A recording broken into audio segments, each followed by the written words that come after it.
Hi guys, welcome back to part 2 of my haul video, March-April haul video for 2021. And yeah, so today we're going to swatch out some of the supplies. Like I said in the previous part 1, I'm not going to swatch out the Turner watercolours or the Holbein watercolours that I got, although I can quickly show you the Turner watercolours that I got swatched out. The ones that I swatched out from the ones that I purchased are the bigger swatches on this page, so that's just a quick little preview for those. And like I said, I'm going to have dedicated videos for the Turner and Holbein for their palette setups. But I'm going to swatch out these samples for you today. So the first thing I'm actually going to do is unpackage these Roman small pans and label them, because that's what I do. With these pans, the way they come is they actually come wrapped in foil and then a layer of watercolor paper, which actually has the logo on it, and there's like a swipe of the colour actually painted on the label as well. It's got the pigment number and the whether it's granulating, staining, light fastness and transparency on the side here, and the colour name is on the back. Okay, so I'll just show you what this one looks like when you open it. So you have the paper outer layer, then you have the foil wrap layer underneath, and then there's a little sort of it's almost like a wax paper on top, and that just usually comes off quite nicely, and you can see it's a nice full pan, but sometimes it's a little bit stuck on, but you can just peel it off, which is not a problem. And then I just go ahead and label it with a permanent marker on the side of the pan. So I'm going to go ahead and do that quickly for all of these, so you're not having to sit there and watch me unwrap 6 more pans, and I will catch up with you at the end.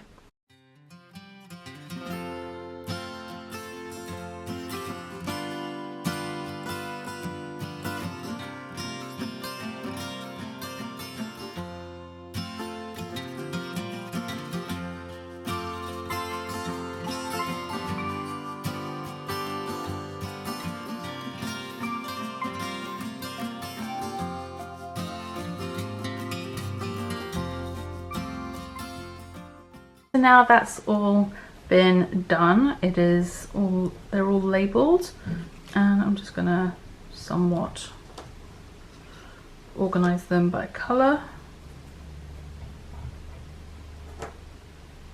Okay, we'll just go with that. And then I have this little half pan of the Emerald Green by Sennelier already, so I'm not going to open the full pan at the moment. And then we've got the Rembrandt and the Sennelier Scarlet Lacquer as well, so we've got those two to do there. Sorry, my cat is on the table, so I'm going to remove him. He always does this when I'm recording. Thinks I'm going crazy talking to myself.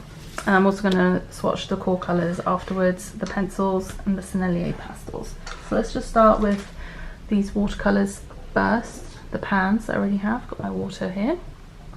So I'm going to start with the deep green gold.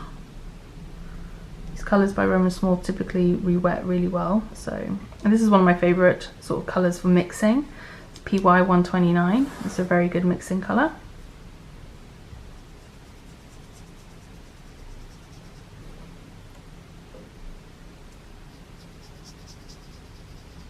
It's a really lovely sort of earthy green leaning yellow.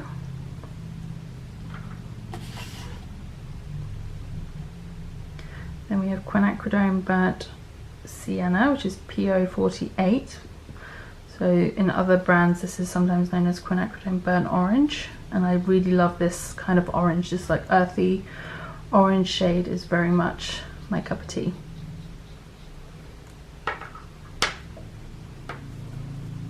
Then we have Scarlet Lake, which again is PR 188. This looks a little bit more opaque when it first goes down, but it washes out to a really lovely warm red shade. It's a beautiful colour.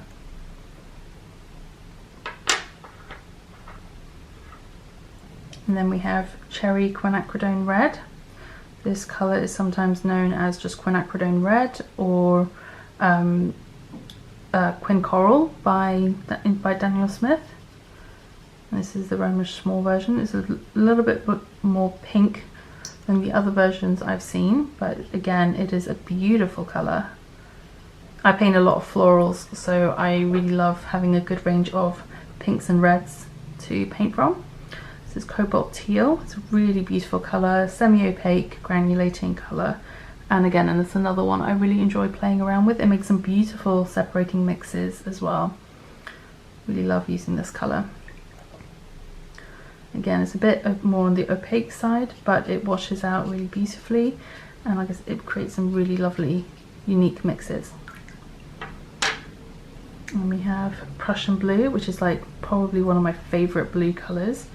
It's some people say it's quite fugitive, but I don't know. I'm planning on doing my own light fast testing on some of my watercolours, so we'll see. I just love how it can be such this deep inky blue, but then it washes out to a really lovely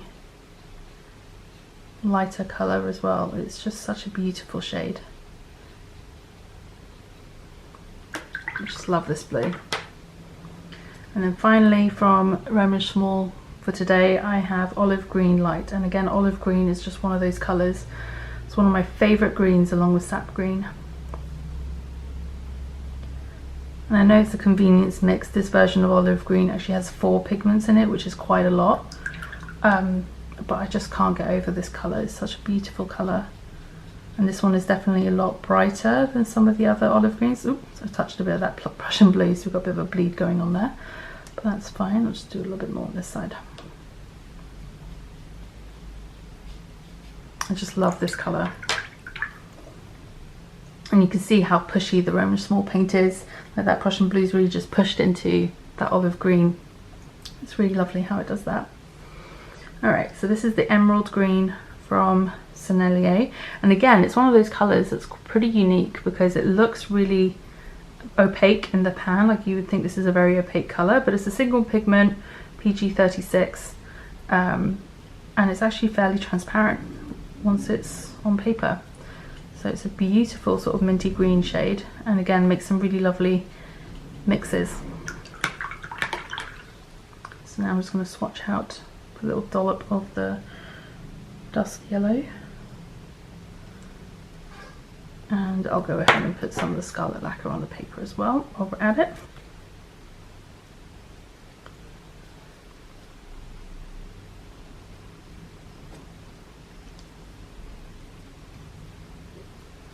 Okay.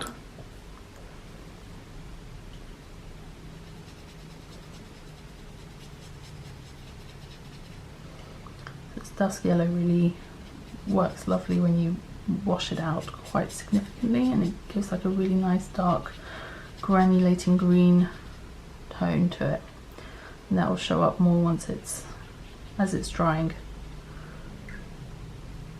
Give it a nice large wash so you can really see the effects that it can create. Okay, and then the scarlet lacquer from Sennelier. Again, it's that lovely, it looks more opaque at the beginning and then it washes out to this beautiful like warm red. So this is the same pigment as this colour from Roman Small, the Scarlet Lake from them. And whilst this one is still wet, it's hard to tell, but once it dries you'll be able to see more clearly how similar or different the two colours are. But yeah, so that's those colours. It's beautiful. I'm going to do the core earth colours. I will label all of these at the end and show like a close-up of the page so you can see it all clearly. So I'm just going to go ahead and quickly do little dollops of the core paint, and then I'll be back to paint them out with you.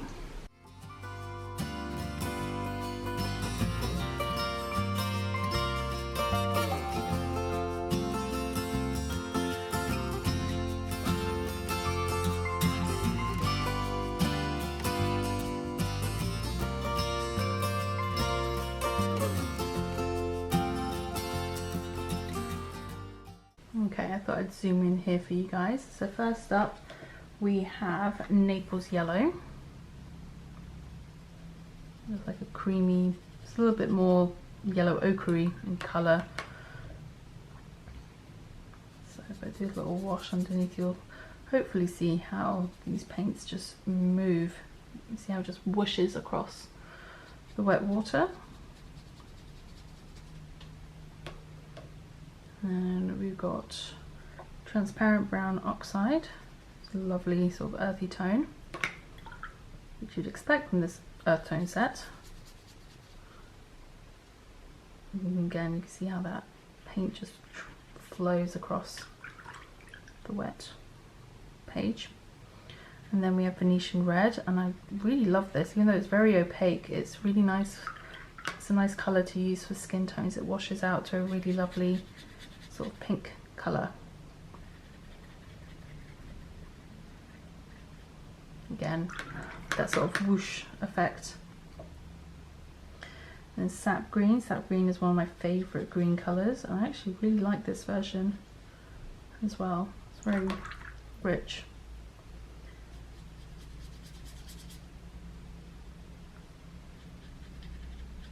Not as much whoosh from this one.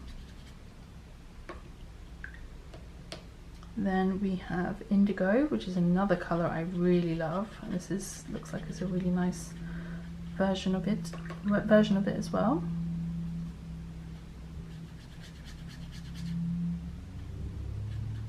This one whooshes quite nicely. And then we have raw umber natural, which is the one I'm least excited about, although actually this is a really nice version of raw umber. It's verging on being more like a burnt umber, which I do like, and I use that one a lot, so I actually think I might use this, so that's positive. It's definitely nicer than some of the other raw umbers I've tested out. So that's those 6, which are really lovely earthy colours. And like I said, I've got the high chroma set as well, so I think I've got a really nice balance of core colours now between the 2 sets. So I'm just going to quickly swatch out the Sennelier charcoal blue pastel. It's just really soft and buttery and creamy. I love this sort of deep dark sort of bluish colour. Oh, doorbell. Okay, so like I was saying, it's really lovely creamy blue colour.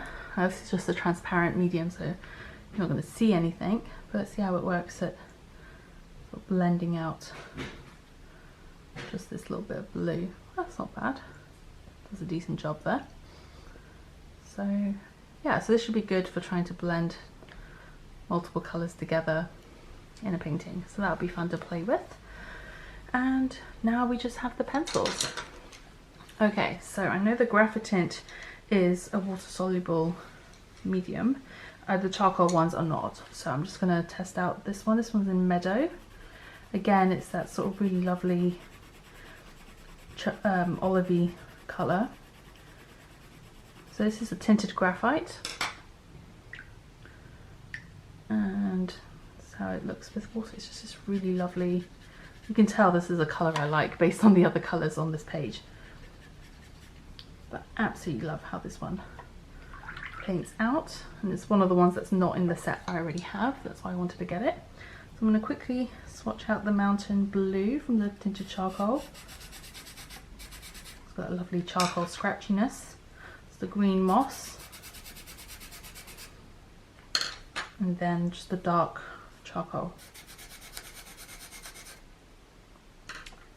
Alright, let me just zoom out. And those are all the colours. So I'm just going to quickly label this up, and then I'll be back to show you a bit of a close-up of everything before we sign off.